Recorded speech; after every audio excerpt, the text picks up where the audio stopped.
kusangana kwetiri kuita panyaya vision ndichikupai maupdates enyaya dzinenge dzichiitika muZimbabwe. Munongovaziva vakomana veZANU-PF kuti vakangopiwa kaGD6 vanenge vakutopupa vakutomhanya kuda kutsigira vaMnangagwa. Ende vakomana ava zvavari kutaura panapa tiri kuona vaziyambi vari kutraya kuyambira vakomana nevasikana veZANU-PF vasiri kutsigira 2030 agenda, vachivaudza kuti tikakubata tichakurova inonzi recall yekwashabangu yeye. Kana uri MP, kana uri mumwe wemubato tichakudzinga mubato. Ende vari kuratidza kuti vari kutya nyaya yavageza yeimpeachment. Musvika muri kuona kana 2030 agenda yavo vakatomboita kunyarara, vari kurova zvinhu zvavo, vari silent.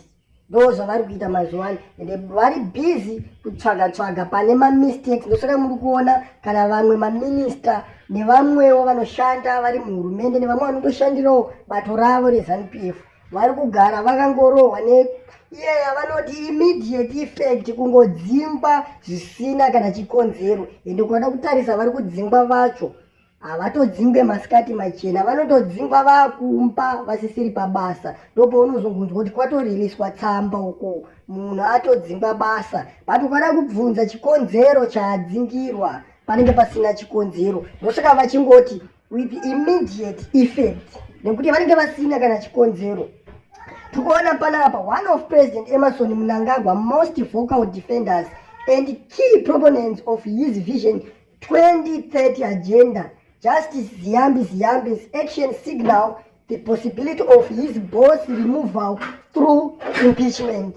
Anaka Ziyambi munongovaziva ndo hapana nedzungu, hapana kana chinhu chine musoro chinenge chichiitwa nevakomanevo chakangowandisa idzungu. Bhozi munhu wechirume hapaparika achiita dzungu achitsigira umwe murume. Apa ukada kutarisa eji yake Ziyambi wotarisa eji yaMnangagwa kuti ari kurwira munhu atokura anofanira kutosiya basa. Ana Mnangagwa veka ndakavatarisa ndo anenge achinzi maold horse, vanhu vari kufanira kudya pensheni vari kumba, asi unotoona umwe murume achidifenda umwe murume kuti agare ari papawa. Unonyatsoshaya kuziva kuti chavanenge vachidifenda ipapa senyika tinenge tichienda kupi. Let's say Mnangagwa wacho toti amuka adonha afenda kana kuti mberi dzake hadzichaite, asi ivo vachimufosa. Zviri kureva here kuti munyika muna mumwe munhu anokwanisa kutonga kunze kwaMnangagwa? Nekuti tiri kuona ivo vanenge vachiti takazviona kuti baba ndo vakakodzera kutonga, hakuna mumwe munhu anokwanisa kuendesa nyika kumberi. Saka tiri kubvunzawo mubvunzo kuna vaziyambi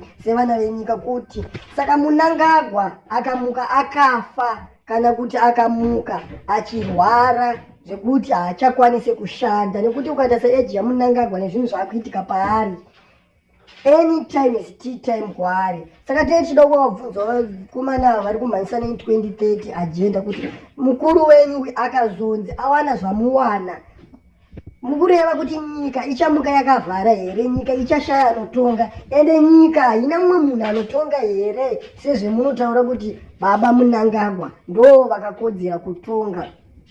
Addressing a ZANU-PF Mashonaland West Provincial Coordinating Meeting (PCC) meeting in Chegutu on Saturday, Ziyambi warned party members against aligning with what he describes as outside force and uniting factions advocating for the president's removal.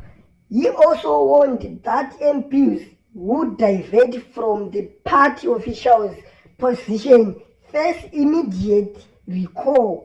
Ndo nyaya immediate yaita chitaura uko vari kuti tinokurova iye inonzi immediate recall. Tikangokubata kuti iwe uri MP weZANU-PF uri kupikisana ne2030 agenda, ndopanonyatsoona kuti muZANU-PF haupiwe nguva yekushanda paposti yako uchishandisa mutemo webasa kana mutemo uri mubumbiro remutemo, kana kuti kushanda uchishanda uri anda kodzero dzevanhu, asi unoshanda uri anda ZANU-PF uchiudzirwa zvekuita iwewe hauna kana cheunoita. Ndosaka uchiona kuti kana kuZANU-PF kwacho huori chaiwo hunotobvumidzwa, nekuti vakuru vacho vanenge vachingosiya mapana vese nemaminista ese vachiita huori, vanenge vachitozviona asi havana basa nazvo. Vanokoshesa kuti as long uchitsigira musangano weZANU-PF hakuna chinhu chinonzi uori. Chavanongoda chete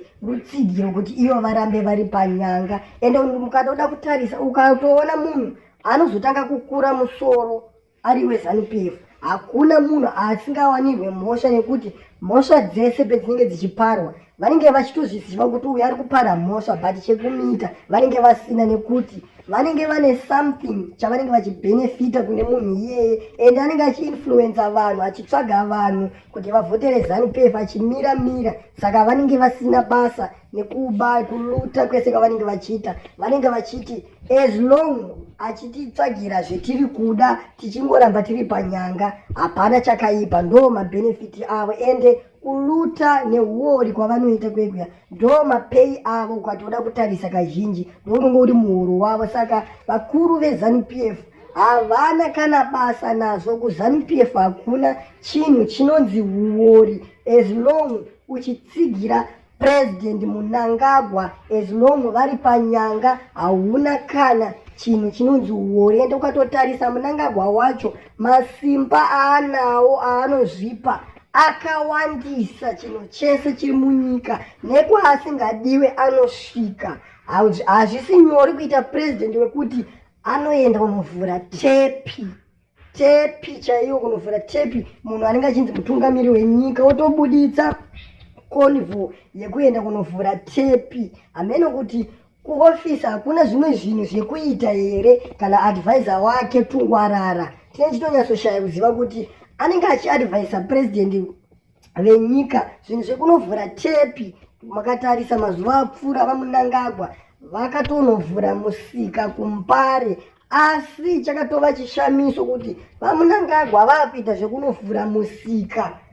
Ko basa rekanzuro rava rei? Hatichanyasoziva kuti basa rekanzuro racho rava basa rei, nekuti ukaona munhu anenge achirespectwa achinzi mutungamiri wenyika, achinzi ndibaba wenyika, munhu anenge akatarisirwa nenyika yese, akuenda kunovhura musika, akuenda kunovhura tepi, kutononyora pamusika kuti ndiPresident Mnangagwa vagadzirisa. But chiri musika zvayo ukada kutarisa zvinhu zvayo zviri under city council, ndo yetinoziva inoita zvinhu zvakaita izvozvo zvemusika. Munhu wapresident munhu wekuti anenge achitofana kuita zvimwe zvinhu zvinoendesa nyika kumberi, asi wedu president wemuZimbabwe anotoenda kunovhura musika.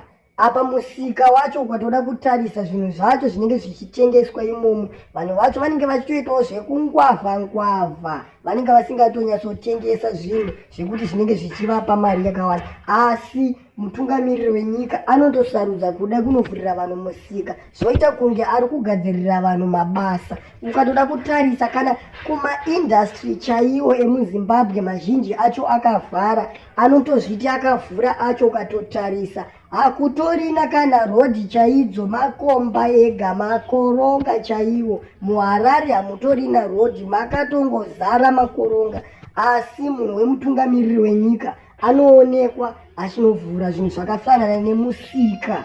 Unotonyasoshaya kuziva kuti ndo zvatakavhotera here. Ende vanhu tiri kutoona vamwe vari kungopedzera nyaya kumachechi vachiti Mwari ndiye anoziva, asi vanhu vazhinji tiri kuona vari kuzotaura kuti iyo nyaya yekungoramba tichiti Mwari ndiye anoziva tichivhura mabhaibheri ndo nyaya yekutoita kuti tijairirwe. Mbuya nehanda chaivo vari kunzi vakafa vachiti tora gidi uzvitonge, havana kufa vachiti tora bhaibheri uzvitonge. Saka nyaya yekuvhura mabhaibheri ndo nyaya imwe iri kuita kuti sevana veZimbabwe tirambe tichijairirwa nehurumende yeZANU-PF, nekuti vanonyazoziva kuti vana veZimbabwe vanhu vanotya. Ende problem yatakaita takanyanya kunzi tinoda peace, tinoda runyararo. Ndosvika uchiona kuti vakangobuditsa mapurisa nyika yeZimbabwe, vanhu vanobva vatonyarara zvavo, vomboita kunge vakanganwa, vozotanga kuda kusumudza musoro. Ende tiri kuona kana vageza ndiye murume sofa ari kusumudza musoro, ende ndiye munhu watakatarisira kuti tichasvika kupi. Ameno kuti muri kupaona sei?